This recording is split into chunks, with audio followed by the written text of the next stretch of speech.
हर हर महादेव, जय श्री राम, राधे राधे।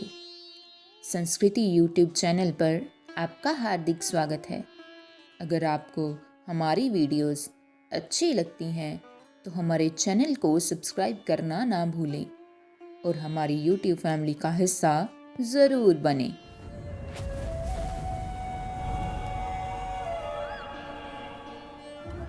दोस्तों, आज हम श्रवण करेंगे कार्तिक मास महात्म्य कथा का 33वां अध्याय। सूची ने कहा, इस प्रकार अपनी अत्यंत प्रिय सत्यभामा को ये कथा सुनाकर भगवान श्री कृष्ण संध्या उपासना करने के लिए माता के घर में गए। ये कार्तिक मास का व्रत भगवान विष्णु को अति प्रिय है तथा भक्ति प्रदान करने वाला है। रात्रि जागरण, प्रातः काल का स्नान, तुलसी वट सिंचन, उद्यापन, दीपदान, ये 5 कर्म भगवान विष्णु को प्रसन्न करने वाले हैं, इसलिए इनका पालन अवश्य करना चाहिए। ऋषि बोले, भगवान विष्णु को प्रिय, अधिक फल की प्राप्ति कराने वाले, शरीर के प्रत्येक अंग को प्रसन्न करने वाले कार्तिक महात्म्य आपने हमें बताया। ये मोक्ष की कामना करने वाले अथवा भोग की इच्छा रखने वाले मनुष्य को ये व्रत अवश्य ही करना चाहिए। इसके अतिरिक्त हम आपसे एक बात पूछना चाहते हैं कि कार्तिक मास का व्रत करने वाला मनुष्य किसी संकट में फंस जाए या वे किसी वन में हो या वर्ती किसी रोग से ग्रस्त हो जाए तो उस मनुष्य को कार्तिक व्रत को किस प्रकार करना चाहिए, क्योंकि कार्तिक व्रत भगवान विष्णु को अत्यंत प्रिय है और इसे करने से मुक्ति एवं भक्ति प्राप्त होती है, इसलिए इसे छोड़ना नहीं चाहिए।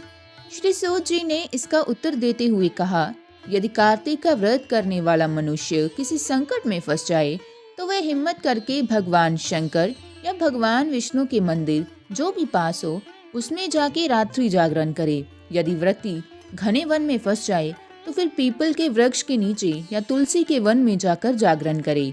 भगवान विष्णु की प्रतिमा के सामने बैठकर विष्णु जी का कीर्तन करे। ऐसा करने से सहस्त्रों गांवों के दान के समान फल की प्राप्ति होती है। जो मनुष्य विष्णु जी के कीर्तन में बाजा बजाता है उसे वाजपेयी यज्ञ के समान फल की प्राप्ति होती है और हरि कीर्तन में नृत्य करने वाले मनुष्यों को सभी तीर्थों में स्नान करने का फल प्राप्त होता है।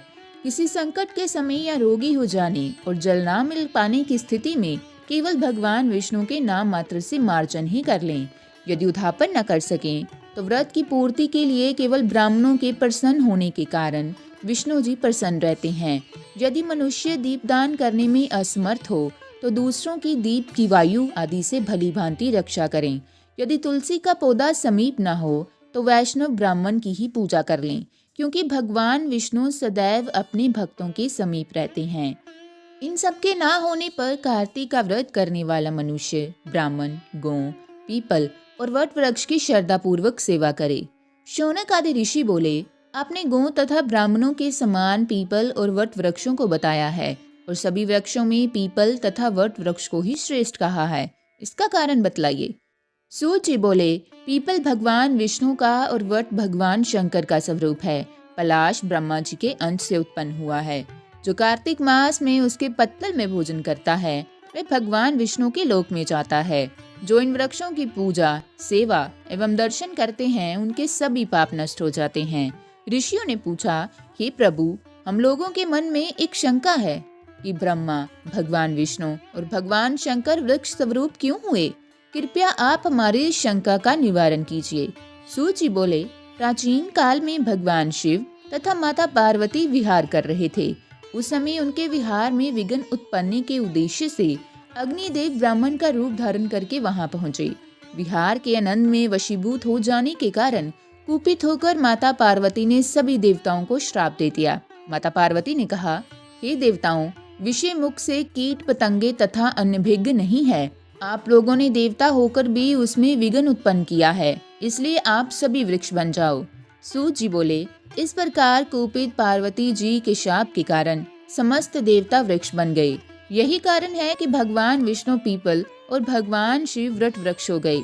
इसलिए भगवान विष्णु का शनिदेव के साथ योग होने के कारण केवल शनिवार को ही पीपल को छूना चाहिए, अन्य किसी भी दिन नहीं छूना चाहिए। तो दोस्तों, आज का हमारा कार्तिक मास महात्म्य कथा का 33वां अध्याय यहीं समाप्त होता है। मिलते हैं अगली वीडियो में, तब तक के लिए धन्यवाद।